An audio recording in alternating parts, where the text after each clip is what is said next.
México es un gran país, con un pasado milenario y una inmensa riqueza natural y cultural. El mexicano es un pueblo trabajador, con una larga tradición de lucha. En nuestros días, México vive una de las crisis más graves que le hayan ocurrido en su historia. Hoy en día existe un deterioro constante en lo económico, en la política, en la sociedad, en la cultura, el medio ambiente, la seguridad y la soberanía. El ingreso se ha concentrado como nunca en unos cuantos. Por ejemplo, los 9 multimillonarios más ricos de México acumularon en 2011 una fortuna de 124,000 millones de dólares. Eso representa 10% de la riqueza producida en el país. En cambio, 60 millones de mexicanos viven por debajo del umbral de la pobreza. El descontento social y la insatisfacción ciudadana crecen cada día. A México le urge un cambio.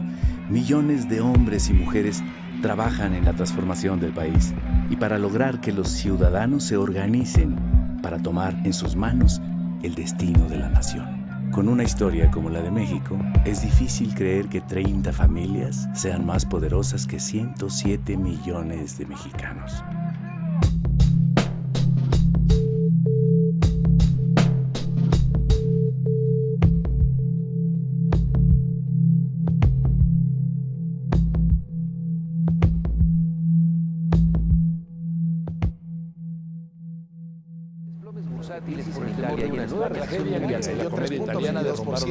La inestabilidad alcanzó la bolsa mexicana de valores. El desempleo está en 4.46. En este contexto, el doctor Carstens decidió revisar a la baja el pronóstico de crecimiento económico. Y lo que sí sabemos es que siempre pierden los salarios.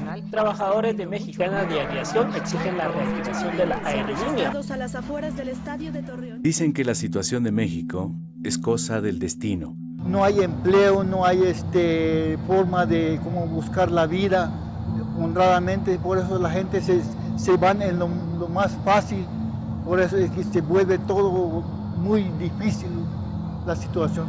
¿Cuáles son las causas del actual desastre nacional? Hay muchas cosas que están mal en México, pero sin embargo todos no decimos nada. Ese es el principal problema, mientras no digamos nada, esto va a seguir igual. En lo que coincidimos casi todos los mexicanos es en el diagnóstico.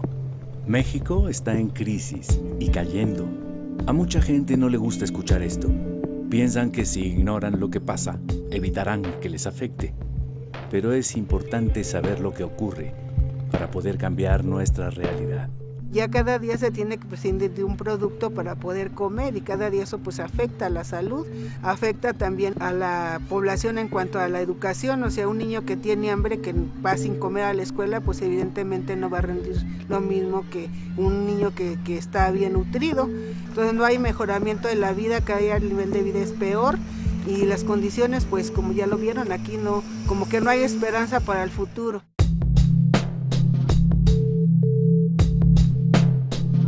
Hace 30 años se impuso una manera de ver el mundo, en la cual los mercados resolverían todos los problemas. En el caso de México, la bandera del libre mercado impuso el modelo neoliberal. Desde entonces, a la sombra del poder político y del erario público, se amasaron grandes fortunas, sobre todo con la privatización de empresas públicas y de recursos naturales de la nación. No se justifica lo que está sucediendo, ¿no? El que haya tanta pobreza, el que haya tanto abandono, el que haya inseguridad, el que haya violencia. Yo antes pensaba que el problema de México tenía que ver con la desigualdad, desde luego, que es monstruosa, y con la corrupción. Un problema estructural más profundo que es un orden económico y una clase económicamente dominante dentro de este orden, que son los empresarios, no en general, porque hay empresarios que arriesgan su dinero, que hacen un trabajo productivo, sino a un sector en particular. Esta oligarquía que no solo gobierna, sino que también especula con el monopolio, que especula con la renta, que especula con la depredación del medio ambiente y con la sobreexplotación del trabajador.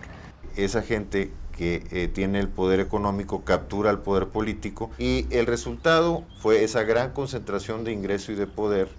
Me parece que ha sido un proceso de devaluación de la población. Se le ofreció a la burguesía mexicana el negocio de insertarse en la economía global. Y pues ese negocio consistía básicamente en vender petróleo, desde luego, vender turismo, una fuente de mano de obra más barata, pues para reducirle todas las condiciones laborales a los trabajadores de Estados Unidos.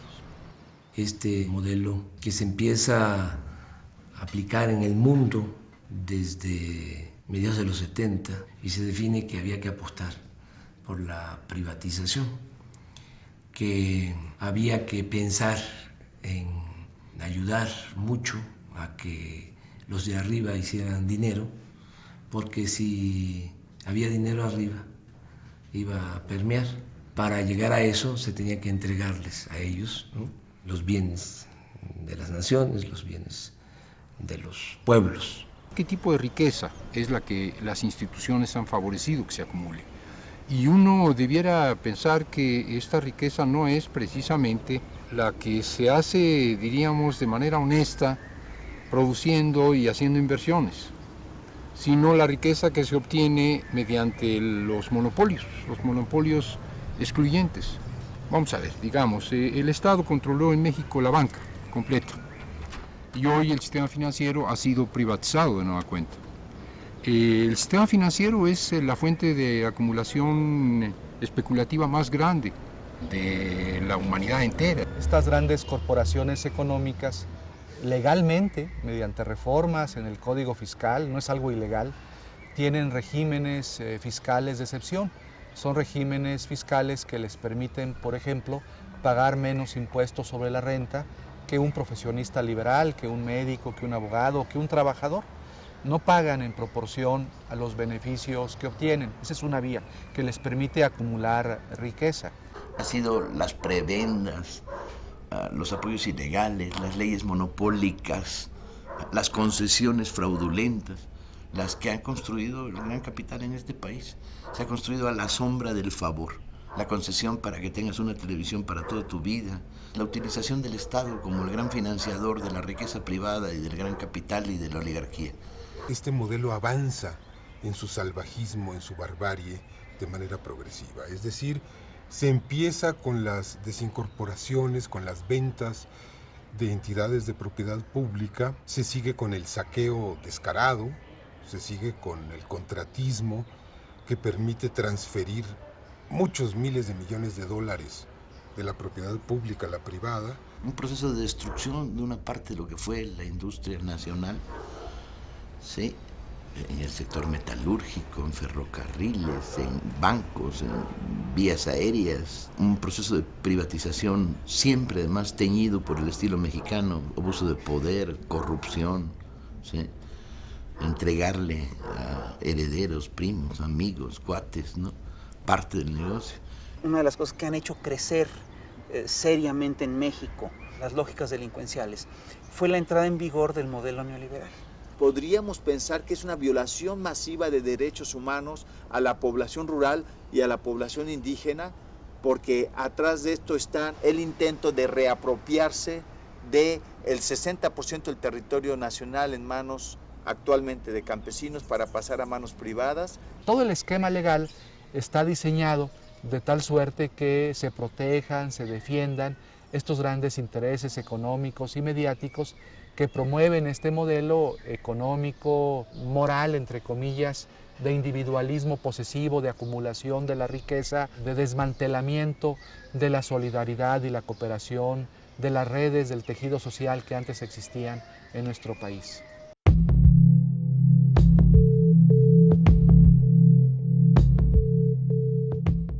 Salinas llega a la presidencia, sabemos en qué condiciones, y empieza a modificar las leyes, la Constitución, y empiezan a entregar bienes de la nación, bienes del pueblo, a particulares, nacionales y extranjeros.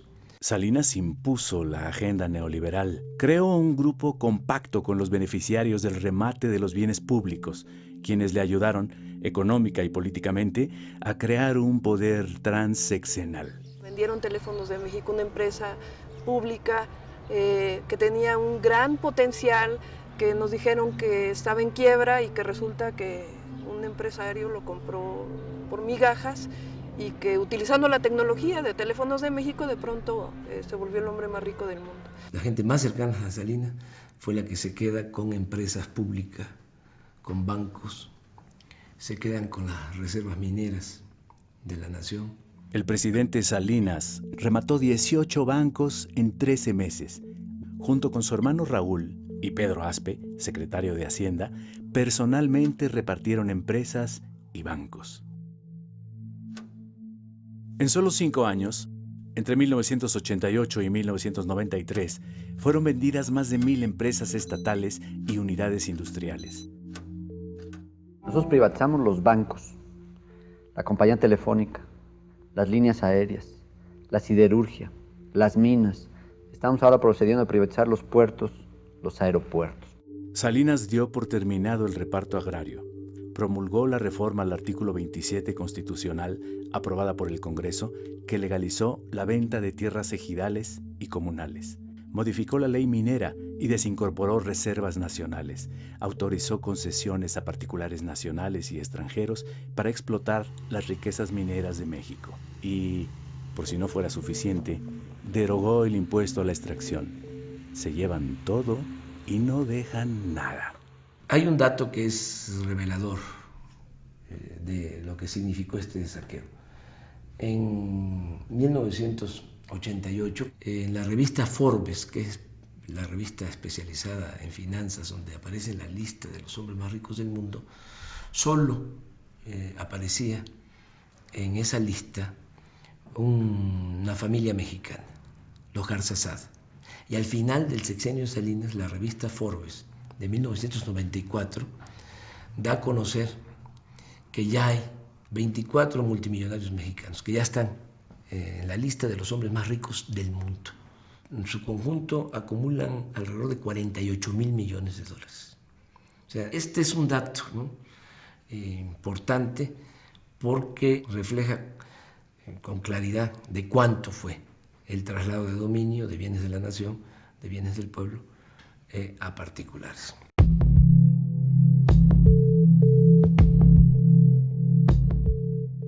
En diciembre de 1994, la crisis financiera internacional, la fuga de capitales y la devaluación del peso hicieron caer la economía mexicana 6.2%, como no había sucedido desde 1932.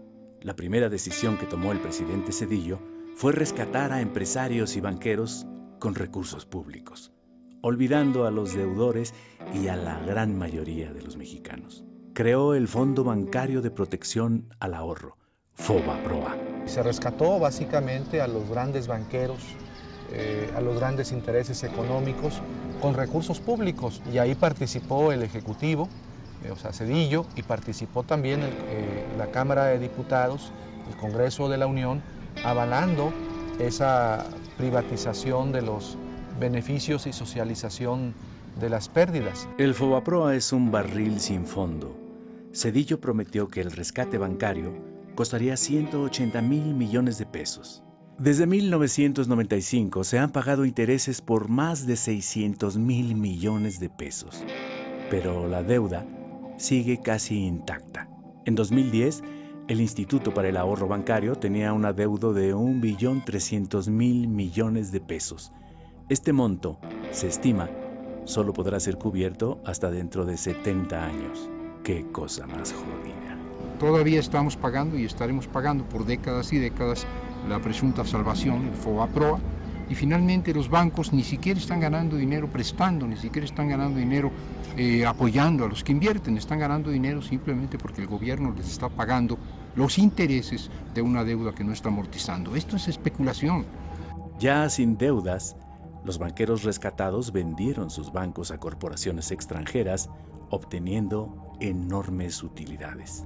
El rescate carretero pues es otro ejemplo en donde también las empresas que habían participado en las licitaciones para construir carreteras son empresas que tienen números rojos, que no son solventes, y el Estado tiene que de nuevo con recursos públicos salvar a esas empresas pues para que no lleguen a la bancarrota. o los ingenios azucareros también es otro ejemplo cómo se dio este proceso para salvar intereses económicos privados con recursos públicos. El gobierno de Zedillo terminó con 150 años de historia y regaló más de 24,000 kilómetros de vías de hierro. Zedillo se hace cargo de entregar los ferrocarriles a 4 empresas, sobre todo extranjeras. Con total descaro, al terminar su gobierno, Zedillo se fue a trabajar al Consejo de Administración de Union Pacific. Y en 2009 se integró al Consejo de Administración de Citigroup, dueño de Banamex, banco que él mismo rescató. Su ejemplo ha sido seguido por otros funcionarios.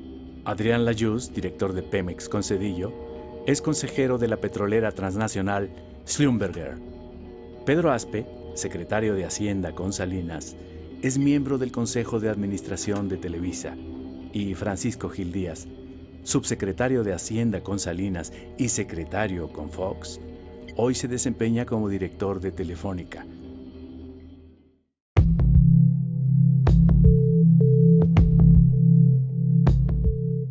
Gracias al empuje democrático de la sociedad mexicana, en el año 2000, el panista Vicente Fox ganó la presidencia de la República y acabó con más de 70 años del régimen priista. Sin embargo, pronto Fox traicionó sus promesas de cambio democrático y de combate a la corrupción. El mismo Fox, que cuando la campaña decía que iba a enjuiciar a Salinas y a su familia en su cierre de campaña en el Zócalo, en el 2000, habló de que iba a crear una comisión para enjuiciar a Salinas, terminó empatado con Salinas, asociado con Salinas, actuando igual. Fox adoptó el mismo régimen, la misma política económica y continuó con la misma corrupción. Prometió la privatización de la industria eléctrica y del petróleo, auspició el contratismo y la corrupción en Pemex.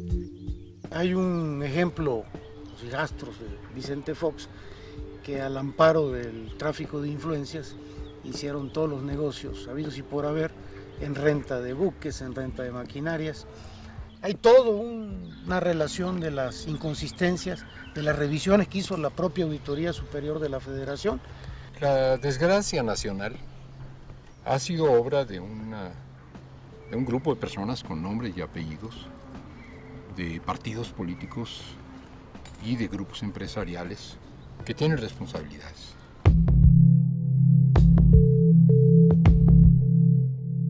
La oligarquía mexicana se hizo tan poderosa que se colocó por encima de las instituciones. Ellos son los que mandan el poder legislativo, en el poder judicial, en el poder ejecutivo, y tienen el control, que es lo que más les apoya para imponerse, de los medios de comunicación.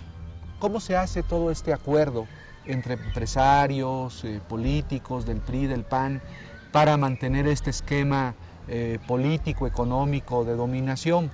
Estos empresarios pues pagan las campañas de los políticos afines, y una vez que estos políticos afines llegan a las cámaras del Congreso, a las gobernaturas o a la presidencia de la República, pues esos políticos responden a los intereses de estos empresarios que financiaron las campañas, sobre todo el apoyo de las televisoras.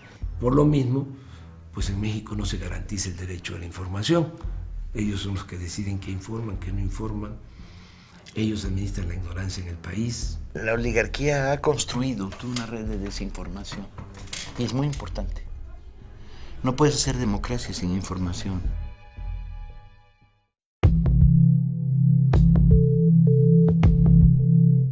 La economía de México no ha crecido prácticamente en 30 años. Se destruyó la planta productiva nacional y el campo, y se acabó con el estado de bienestar. Se olvidó que para que un país pueda crecer en forma sostenida, genere empleo, bienestar y condiciones que favorezcan la paz social, se requiere que el país produzca. El México rural ha quedado en la ruina.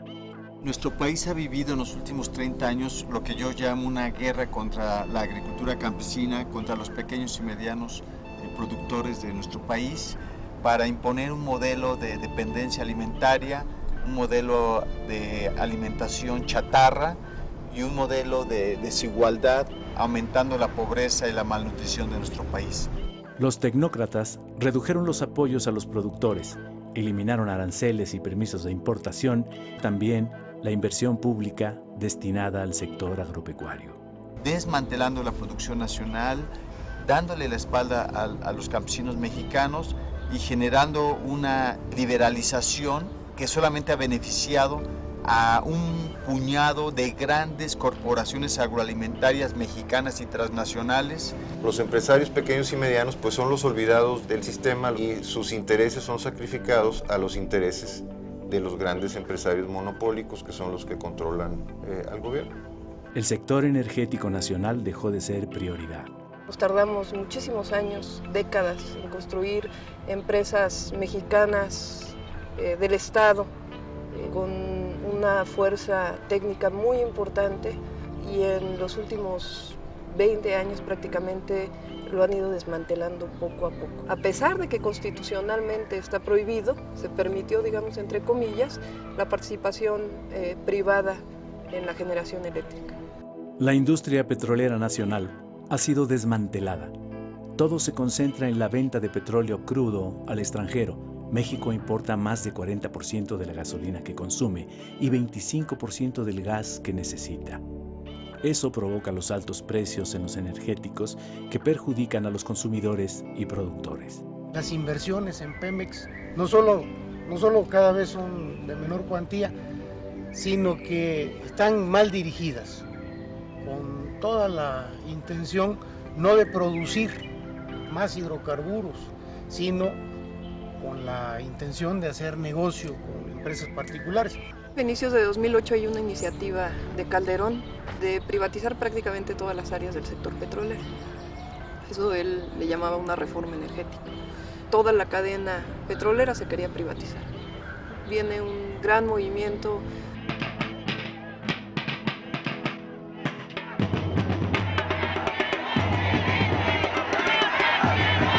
El movimiento en defensa del petróleo ganó el debate sobre la reforma energética y detuvo la privatización de la refinación, el transporte, los ductos y el almacenamiento de petrolíferos.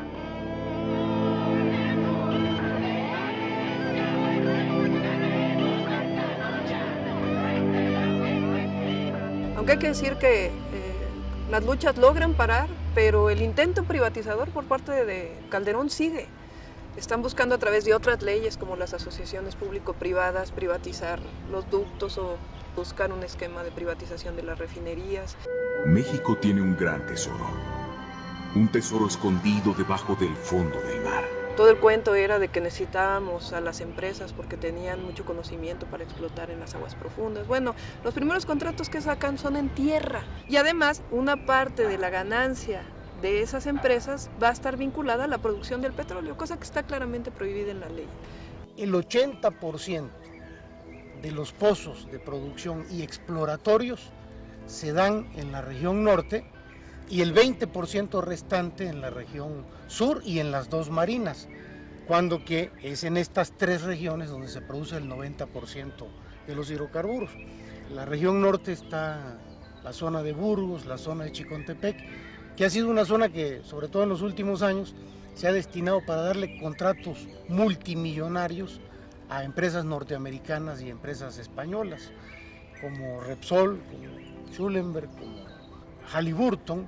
Las industrias petroleras extranjeras, aquellas que el general Lázaro Cárdenas les pagó a través de la expropiación petrolera para que salieran de México, aquellas que fue el pueblo de México quien salió a las calles para defender la industria petrolera nacional, pues a esas las estamos volviendo a contratar.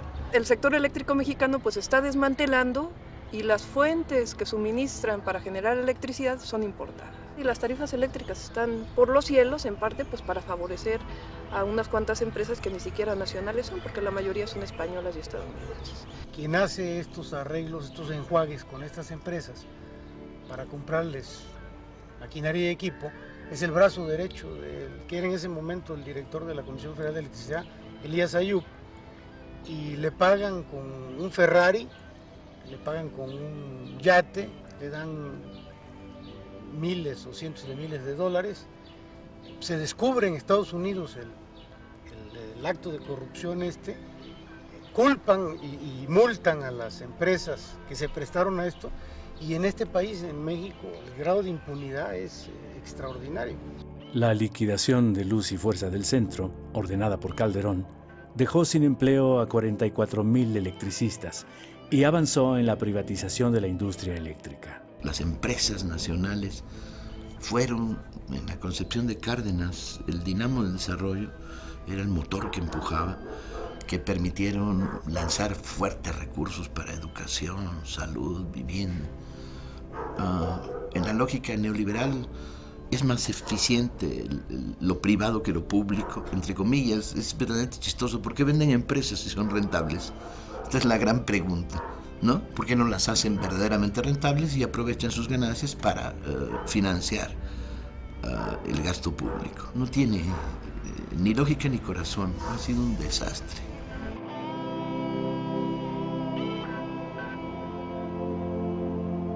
El neoliberalismo en México es sinónimo de saqueo, abandono y corrupción. Este proceso explica todos los fenómenos que vienen después. Explica, por ejemplo, las políticas de contención salarial. Explica el retiro gradual pero sostenido y sistemático de prestaciones laborales, de derechos, de servicios, de educación, de salud, de cultura. 7 de cada 10 mexicanos que trabajan ganan menos de 5,000 pesos mensuales, 3 salarios mínimos. Es la tercera parte del salario mínimo en Estados Unidos, que alcanza los 15,000 pesos mensuales. La política neoliberal ha creado una enorme desigualdad económica y social. Como el 80-90% del crecimiento del PIB se ha ido a el 1% de la población. Desde 1983, la migración hacia Estados Unidos creció de forma impresionante. En 2010, 500,000 mexicanos cruzaron la frontera norte buscando un futuro.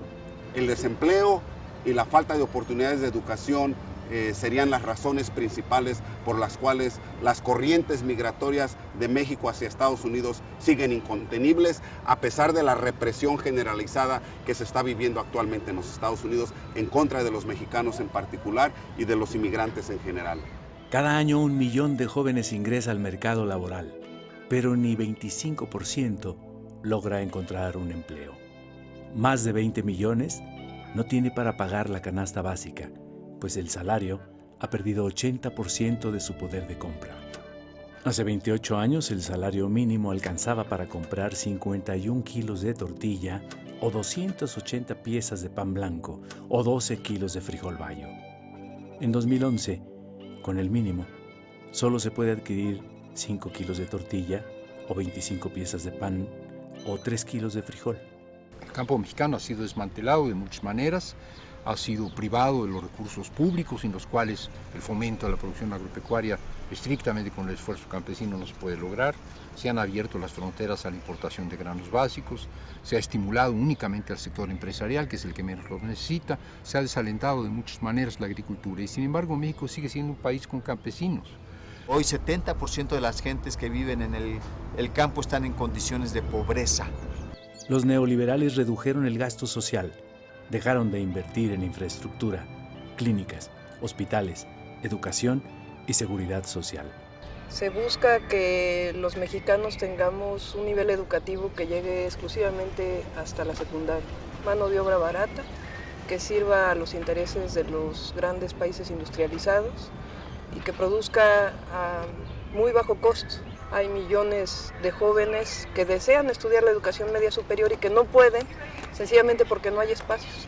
Cuando los del PRI o del PAN, que han estado en el poder, hablan de reformas estructurales, son reformas para beneficiar a los grandes intereses económicos. Por ejemplo, cuando hablan de reforma laboral, ellos quieren una reforma laboral para disminuir los derechos de los trabajadores. Lo que hemos vivido en estos últimos aproximadamente 30 años es un doble despojo. Por un lado el despojo de lo público y por otro el despojo de lo social, el despojo de sectores campesinos y destacadamente el despojo de pueblos indígenas. un intento sistemático de volver a las condiciones del siglo XIX. Ni siquiera se puede comparar con el saqueo que hubo durante la colonia, porque para empezar eso les llevó 300 años, 3 siglos, y ahora han saqueado en 25 años. El PRI y el PAN en el Congreso han tomado juntos las decisiones que han perjudicado a la mayoría de los mexicanos.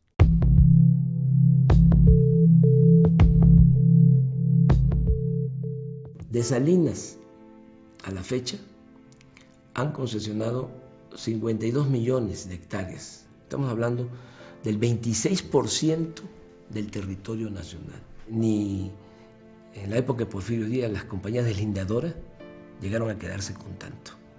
Empresas fundamentalmente extranjeras y muy poquitas, pero muy poderosas empresas mexicanas, ¿no?, que están metidas en el negocio de la minería. La lucha de los campesinos y pobladores de San Luis Potosí en contra de Minera San Javier, que violando la ley insisten en despojar el territorio y el patrimonio histórico y cultural de la gente.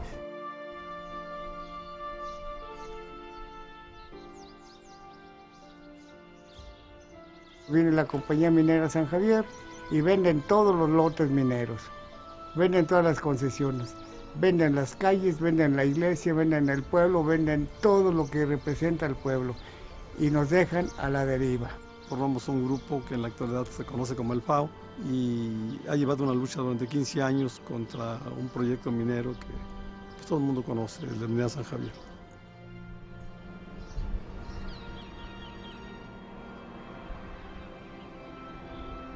Este tipo de proyectos a bajo cielo abierto y en el que utilizan, en vez de fundir, utilizan un sistema que se conoce como lixiviación a montones, le aplican sustancias químicas, en el caso de aquí es cianuro de sodio, la mezclan con 32 millones de litros de agua, penetra en la roca y extrae los valores metálicos. Y además utilizan 25 toneladas de explosivos.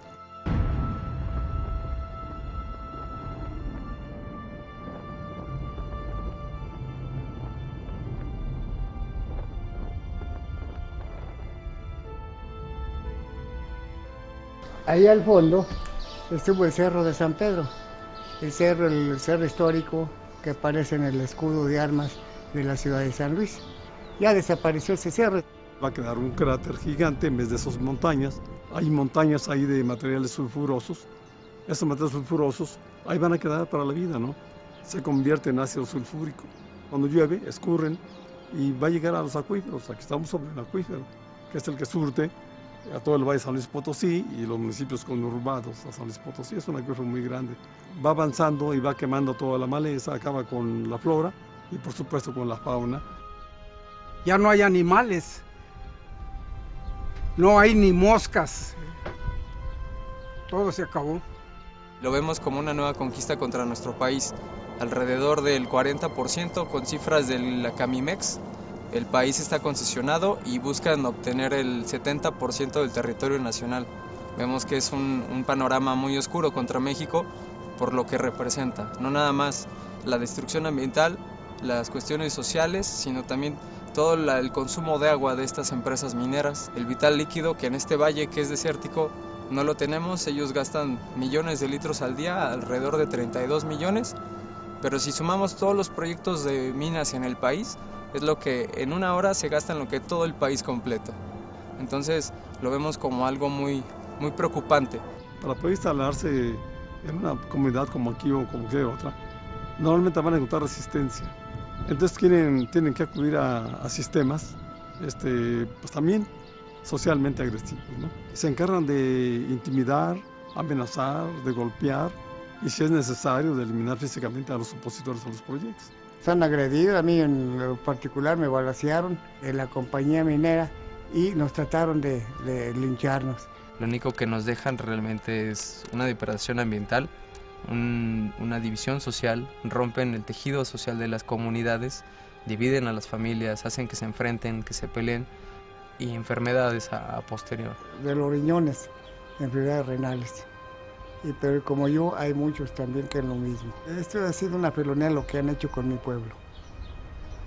La tremenda corrupción, la corrupción organizada está de parte de ellos, no de parte de los pobladores. Los jueces los jueces federales vendidos, arrastrados, que por cualquier cosa se venden y no se tientan el corazón, no son mexicanos.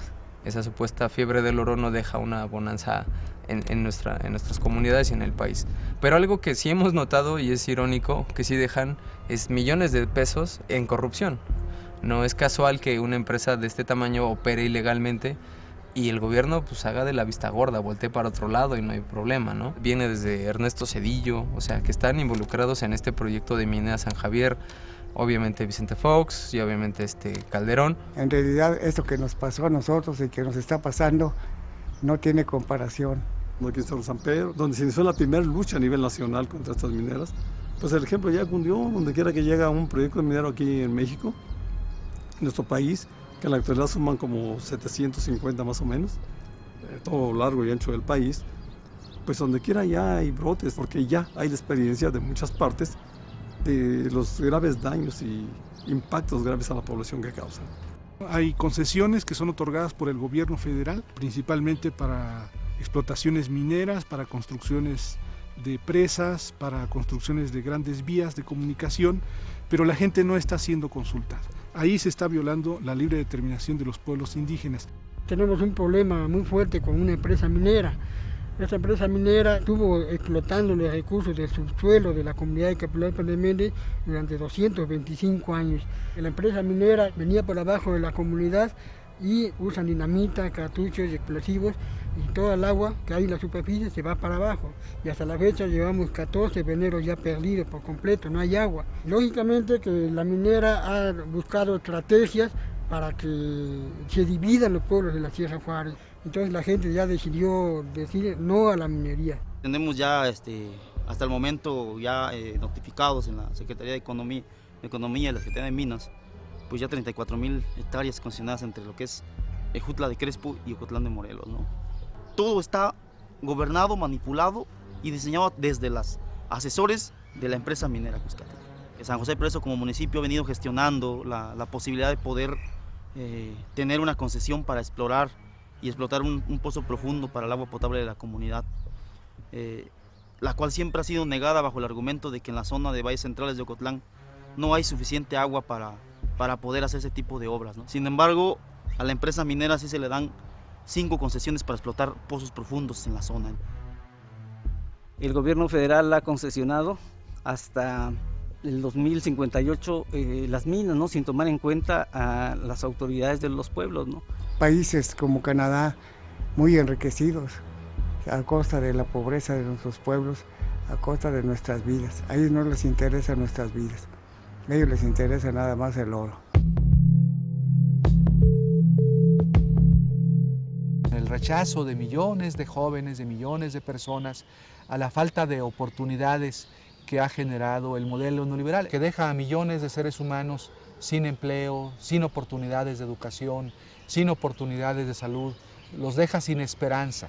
El pueblo de México ha peleado y sigue peleando cotidianamente porque no le arranquen o no le acaben de arrancar los derechos, los espacios, los recursos por los cuales ha dado su vida, su trabajo y en algunas épocas han hecho revoluciones. México es un país que genera continua resistencia. Los ciudadanos no se callan, actúan bajo la forma de luchas constantes por todos lados, ¿sí? Luchas de resistencia. Y luego se expresó de una manera muy potente en 3 momentos. Se expresó en la insurrección electoral cardenista, se expresó en el alzamiento zapatista y se expresó en el movimiento López Obradorista.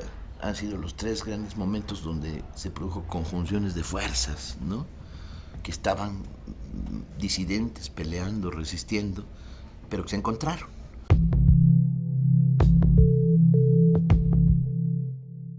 A principios de 2003, Fox permite el regreso de Carlos Salinas a México. Este reagrupa a empresarios, políticos y comunicadores que le debían favores. El objetivo principal de su estrategia fue evitar que Andrés Manuel López Obrador ganara las elecciones presidenciales de 2006. Las cúpulas empresariales financiaron la guerra sucia y la campaña de miedo contra López Obrador y el fraude electoral. Apostarle a algo distinto es retroceder. Defendamos lo que hemos logrado. Consejo Coordinador Empresarial. Está documentado que en las elecciones del 2006, Calderón negoció con diversos actores, empresarios, políticos, concretamente gobernadores. Manuel Espino declara en 2006 que 8 gobernadores pactaron con Calderón su apoyo. Entre esos 8 gobernadores está el de Puebla, Mario Marín, está el de Oaxaca, Ulises Ruiz, está el de Veracruz, Fidel Herrera, el de Sonora, Eduardo Burs, el de Nuevo León, González Parás, el de Tamaulipas, Hernández Flores, el de Durango. Vicente Fox admitió que cargó los dados a favor de Calderón. El Baester Gordillo pactó con Calderón para apoyarlo en la elección a cambio de la dirección de la Secretaría de Educación Pública, el ISSSTE y Lotería Nacional.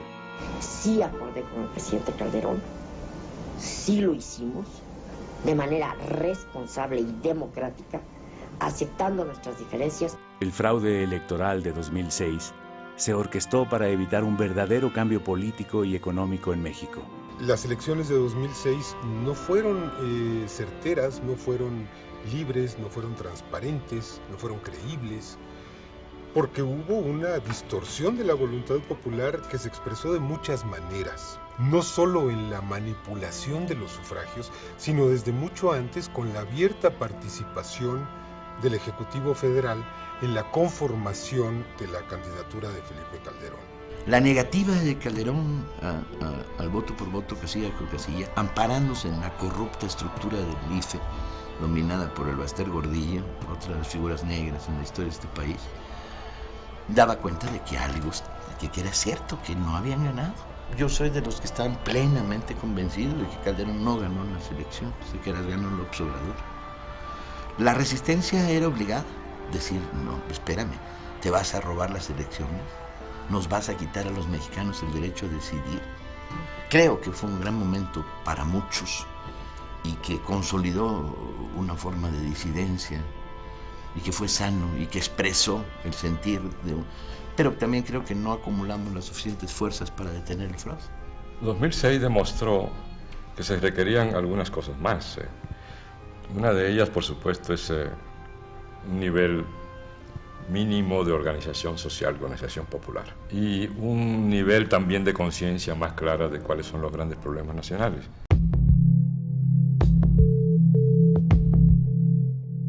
En enero de 2007, Andrés Manuel López Obrador emprendió un recorrido por todo el país, con el objetivo de mantener encendida la llama de la esperanza, recoger los sentimientos de la gente y convocar a la organización del pueblo. Esta conciencia de que somos un mosaico cultural diverso y que en este está nuestra fuerza, Andrés Manuel lo descubrió recorriendo el país a pie, en coche y en avión, saludando gente, mirándoles las caras, escuchando lenguas distintas, viendo paisajes distintos. El político y el mexicano, creo yo, que más a raíz conoce este país, más directamente, piel a piel, conoce al pueblo de México.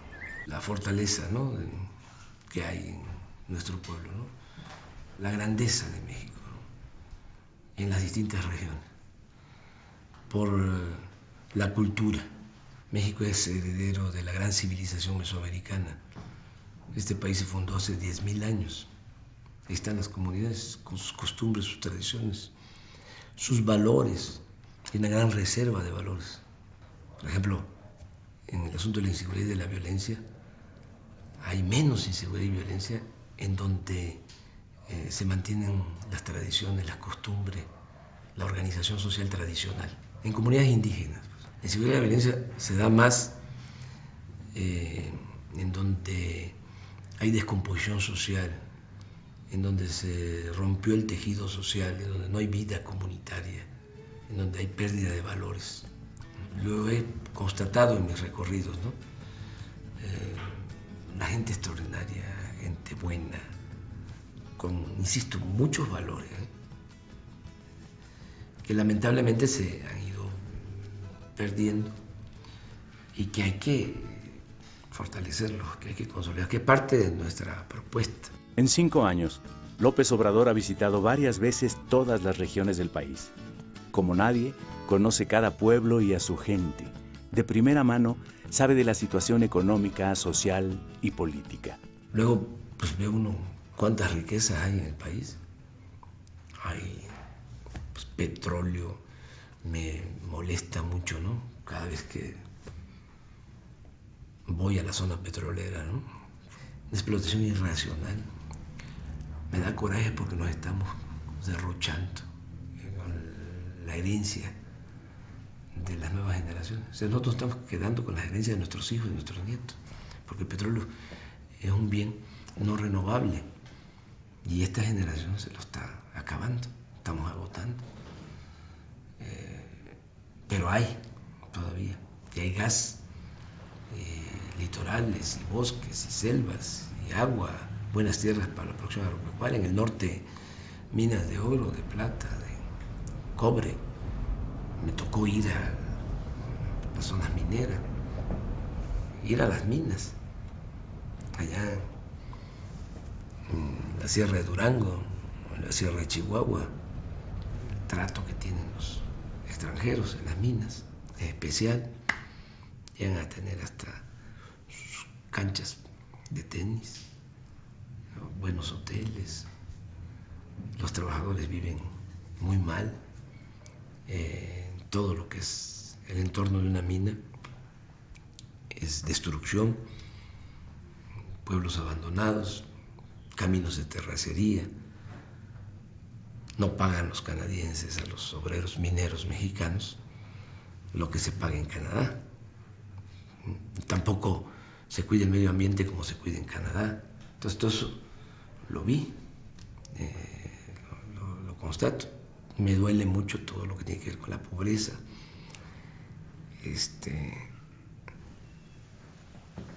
Mucha pobreza.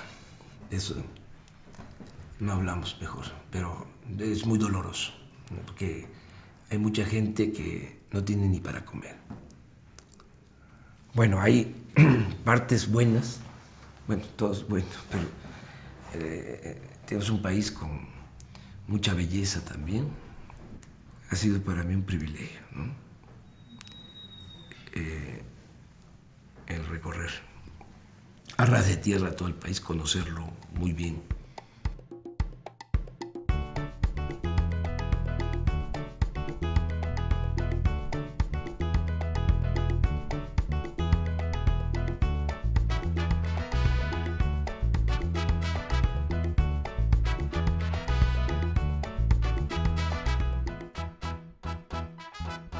Entre julio y noviembre de 2009, López Obrador visitó los 418 municipios indígenas de usos y costumbres del estado de Oaxaca y viajó por sus 8 regiones: la Mixteca, la Cañada, el Papaloapan, la Sierra Norte, la Sierra Sur, la Costa, el Istmo y los valles centrales. En total, cubrió 25,000 kilómetros de caminos, la mayor parte de terracería. Andrés Manuel fue recibido con mucho gusto por la gente salía a la calle. En algunas comunidades en donde él no tenía programada la visita, pues la gente salió y tuvo que pararse en la caravana para que lo pudieran atender, ¿no? Entonces fue recibido con mucho gusto, levantó una gran expectativa y la gente se acuerda de él, ¿no? Él se encontró con un modelo de organización que no existe en muchos lugares del país. La gira por los pueblos, los municipios de usos y costumbres de Oaxaca, que le permitió, digamos, ver más de cerca y en conjunto cómo funciona este mundo indígena y cómo allí hay un conjunto de riquezas culturales, morales, intelectuales, de visión del mundo, de cosmovisión, que son elementos fundamentales que inspiran el tipo de nueva sociedad que hay que construir. Oaxaca profundo y el México profundo, pues es abajo la organización, ¿no?, de los pueblos que día a día luchan por salir adelante, día a día construyen un mundo de mejor. Desgraciadamente, con los cacicazgos que se han vivido, pues nada han podido hacer los pueblos, porque llegan y nos invaden, ¿no? Se llevan nuestros recursos naturales, vemos cómo talan nuestros bosques, ¿no? Sin embargo, poco a poco la gente ha despertado y ese México profundo empieza a despertar, ¿no? Desde el 95 a la fecha, digamos, en Oaxaca se pueden elegir a las autoridades municipales de las comunidades indígenas por un sistema que en la ley quedó denominado de usos y costumbres, ¿no? Son 418 municipios en el estado de Oaxaca. La asamblea nos elige a nosotros, ¿no? Y aquí en San Bartolo hay doble vuelta, se le puede llamar. Primero eligen una terna, luego una segunda terna, una tercera terna y viene la segunda vuelta de las 3 ternas ganadoras para competir quién es su representante, ¿no? Y eso nos hace fuertes a todos, ¿no? A todos los que ocupamos el cargo de presidentes municipales y bueno, el compromiso que hacemos ante el pueblo, ¿no? De mandar obedeciendo. La asamblea decide qué hacer con nuestros recursos, bosque, el agua, el medio ambiente. Entonces participa toda la ciudadanía en la toma de decisiones de nuestra comunidad. Cuidando la naturaleza, cuidando el medio ambiente, cuidando eso que tenemos que es la comunidad, la unidad de la comunidad, ¿no? La comunalidad es la tierra comunal, que en la comunidad de Guelatao nadie es propietario de sus tierras, las podemos utilizar, pero no podemos decir que somos dueños y por lo tanto no las podemos vender. El propietario de la tierra es la comunidad en su conjunto. Otro elemento importante es el trabajo colectivo, ¿no? El trabajo que todos los ciudadanos de la comunidad aportan para que la comunidad pueda resolver los problemas más importantes que tenga. La mayor parte de las obras que ustedes ven aquí se han hecho por tequio, ¿no? Que es el trabajo desinteresado que otorga la comunidad. Los ciudadanos vamos y brindamos, limpiamos el mojo de agua, limpiamos los caminos, construimos las escuelas en su momento. Aquí hombres y mujeres trabajan, sí. Estamos acostumbrados, sí. Yo acostumbro a agarrar la coa, agarro herramienta. Sí, yo trabajo también como trabajan los hombres. Muy importante es la fiesta. La fiesta, aunque se venera a un santo patrón, a un santo católico, digamos, lo más importante de la fiesta es la posibilidad que te da de convivir con la gente de la comunidad, con gente de la comunidad que está afuera y regresa a la fiesta, con los vecinos de otras comunidades, y esto pues también fortalece los lazos de identidad entre la gente de la comunidad con las gentes de otras comunidades vecinas, ¿no? López Obrador encontró en Oaxaca a uno de los pueblos con mayor diversidad cultural. Conservan valores, costumbres, tradiciones comunitarias, lenguas y organización social, heredadas de la gran civilización mesoamericana. Yo creo que el licenciado Andrés Manuel tiene un buen aliado aquí en la región de la Sierra Juárez de Oaxaca. Y pues tenemos que seguir platicando con él para buscar cómo construir juntos este país. Hubieron muchos obstáculos por parte del exgobernador de bloquear con los presidentes municipales, inclusive algunos llegaban a cancelar las reuniones, decían que no iba a haber, pero llegábamos y la gente ahí estaba. Me tocó darle la bienvenida al licenciado López Obrador. Vino mucha gente, trajo bastante gente. No fue ninguna carreada, todos vinieron por su voluntad. En esa ocasión que visitó los pueblos de la sierra, yo lo recibí en este pueblo de Santiago Jillacuí. La gente mayor se acercaba a él y lo abrazaban, las señoras le daban cosas de su región, ¿no? Que pan, en el caso de Quiechapa, por ejemplo, ahí lo recibieron muy bien, así con pan, con mezcalito y eso, ¿no? Y así en todas las regiones era ese trato. Andrés Manuel convive con el pueblo, comparte con el pueblo el pan y la sal, lo vimos en los recorridos, no solamente por este municipio, estuvo más de 2 horas en este municipio, escuchó a la gente, preguntó qué pensaban del país y se comprometió también, ¿no? Él dice, yo no vengo a prometer, sino vengo a comprometerme, ¿no? Y el pueblo lo siente como uno más de ellos, ¿no? Y es comprometido con la gente. Tuvimos ahí el acercamiento de licenciado Andrés Manuel López Obrador cuando anduvo haciendo recorrido por el estado de Oaxaca, San José del Progreso. Un servidor de manera personal platicó con el licenciado, les pusimos la problemática, decir de la misma manera, pues preocupado también por la situación, pues nos hizo un llamado a la tolerancia y a buscar alternativas pacíficas de lucha y de resistencia contra esta empresa minera. Esa vitalidad política que hoy se vive en los pueblos indígenas se tiene que buscar cómo va a incidir, ¿no? en las otras esferas políticas de nuestro país para lograr una transformación que realmente beneficie al pueblo de México.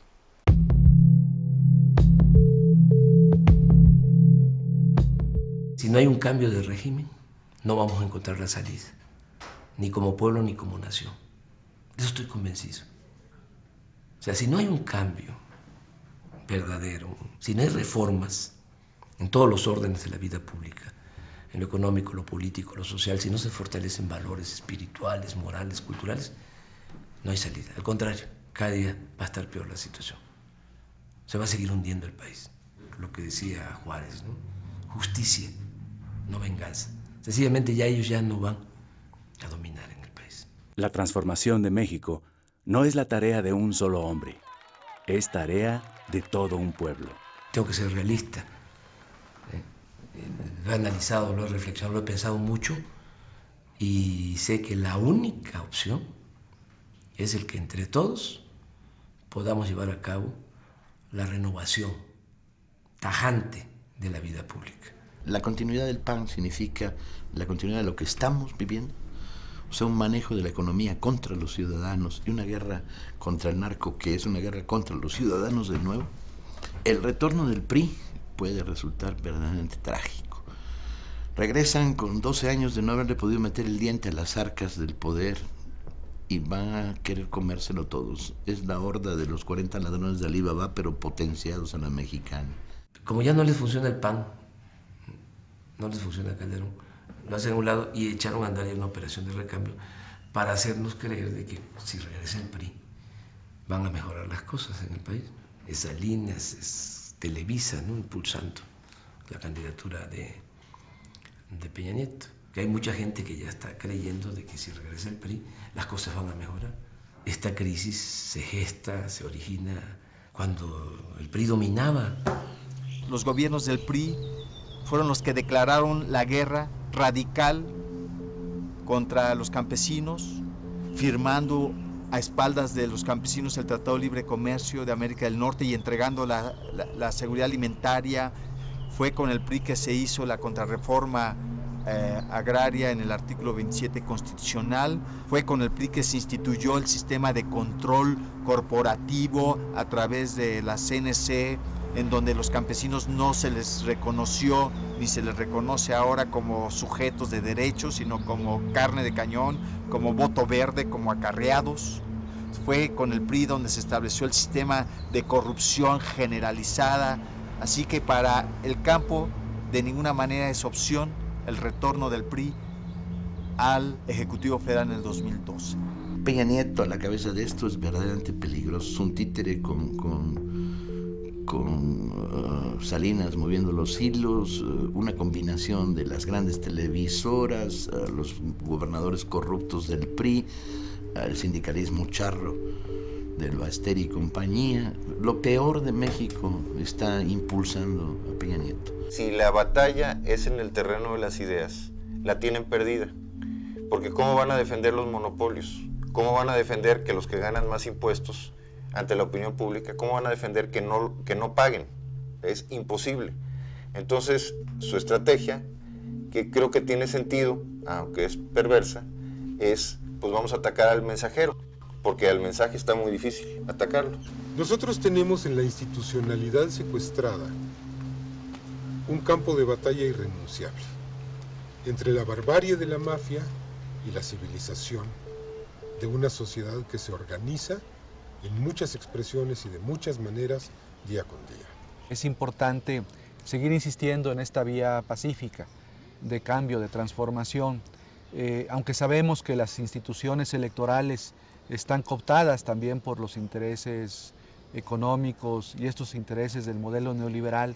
Sabemos cómo actúa el IFE y el Tribunal Electoral y a quién responden estos consejeros y esos magistrados.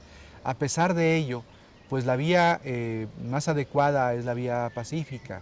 Es muy importante crear una cultura de la información por abajo y paralela, y ya no de contrainformación, sino de información, y volverlos a ellos la contrainformación. Ese trabajo es fundamental para la transformación del país. Hacer conciencia, que el pueblo tenga todos los elementos, que la gente tenga toda la información y pueda ser dueño y constructor de su propio destino. Es decir, cuando la gente internaliza de que hay opresores, ¿no? Y que debido a eso el pueblo no puede salir adelante como está sucediendo en el país, y sabe de que si se participa y si hay unidad de todos los que están en igualdad de circunstancias, es decir, todos los oprimidos, pues entonces se logra la liberación. Necesitamos cambiar el país, necesitamos proponernos objetivos grandes. No hay mexicano pequeño para los grandes objetivos que tenemos. Y estos objetivos vamos a hacerlos entre todos. Necesitamos organizarnos, por supuesto, para buscar, para exigir que cambie esta política de seguridad pública que ha implementado Calderón. Es una política genocida. Necesitamos reconstruir la economía con nuestras formas de trabajo y de organización. Necesitamos reconstruir la confianza de unos con otros a través de restablecer los lazos solidarios. Yo creo que la mayor tarea en el cambio es que el cambio lo tenemos que hacer nosotros. En las circunstancias que se va a presentar en el 2012, lo que significa la elección presidencial, presentan condiciones muy favorables, que ahí logremos, ¿no? El cambio, el inicio de la transformación de México, ¿no? Que se le gane en buena lid, en el terreno pacífico, a la mafia del poder. Morena se está organizando no solamente para el 2002, nos estamos organizando para transformar el país independientemente de lo que ocurra en el 2012. En Morena participamos de todas las clases sociales, de todas las corrientes del pensamiento, de todas las religiones, libres pensadores. Es un movimiento amplio, plural. Participan indígenas de todas las etnias, campesinos, pescadores, cooperativistas, obreros, trabajadores independientes. Participan maestros, estudiantes, profesionistas, integrantes de clases medias. Participan artesanos, artistas, intelectuales, comerciantes, empresarios, mujeres y hombres de buena voluntad. Yo tengo mucha confianza de que con Morena vamos a poder salvar al país, salvar a México. Cuando se promueve una iniciativa de organización como Morena, no te encuentras con individuos, te encuentras con familias, te encuentras con barrios, te encuentras con pueblos, te encuentras con ejidos, te encuentras con escuelas. Hay que hacer de esta organización una organización capaz de no solo preservar la colonia, el barrio, el pueblo, la fábrica, la escuela, sino de cambiar al país. Y esto es un movimiento mayor.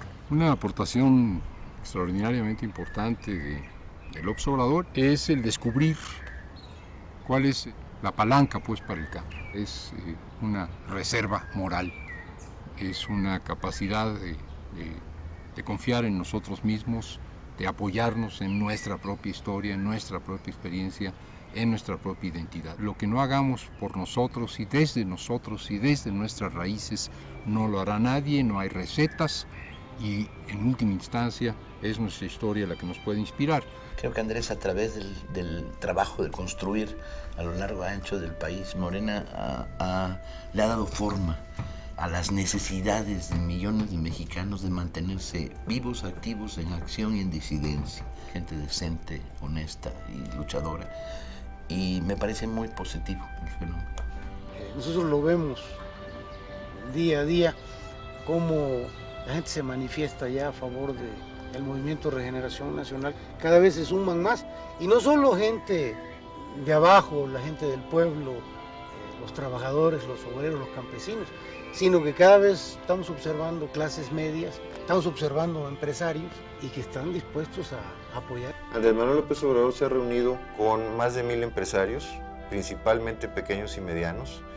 Los empresarios salen en shock positivo sobre la personalidad de Andrés Manuel, un agente de Estado, un agente que contesta sus preguntas con razonamientos muy sólidos. El cambio en México tiene que contar con la fuerza de todos los mexicanos, y nosotros en los Estados Unidos haremos lo que esté de nuestra parte para contribuir dentro de nuestras posibilidades.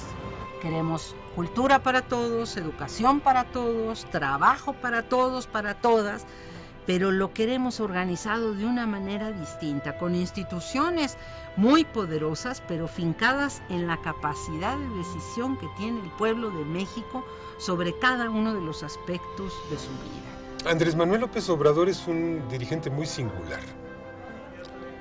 porque creo que es un dirigente que se ha propuesto no concentrar el poder en sus manos, sino crear una concentración de poder en la sociedad. No se plantea la toma del poder por una persona, ni se plantea el ejercicio de la presidencia como un fin en sí, sino como un medio para transformar al país. Considero que hace falta establecer en México una verdadera democracia, cortar de tajo el saqueo, la corrupción, que haya patria para todos los mexicanos, patria para los humillados, patria para el pobre, que haya un gobierno del pueblo, para el pueblo, que distribuya con justicia las riquezas de la nación y que mejore las condiciones de vida, las condiciones de trabajo, que se recupere la tranquilidad y la felicidad de nuestro pueblo. México no puede ser país de unos cuantos. México es de todos. Es uno de los países con más recursos naturales del mundo y con mucha fuerza cultural. Y que sí es posible sacar adelante a México.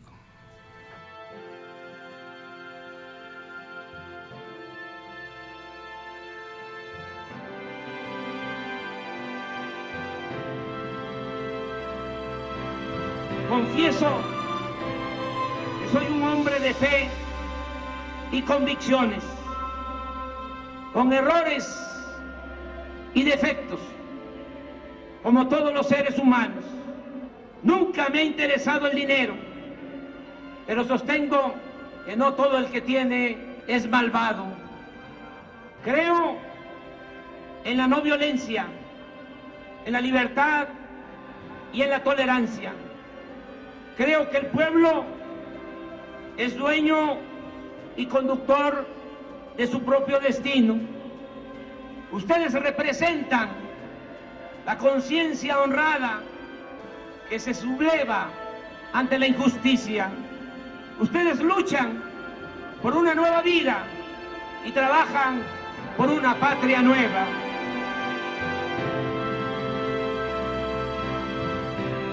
Si los mexicanos queremos, México cambiará y tendremos un país para todos.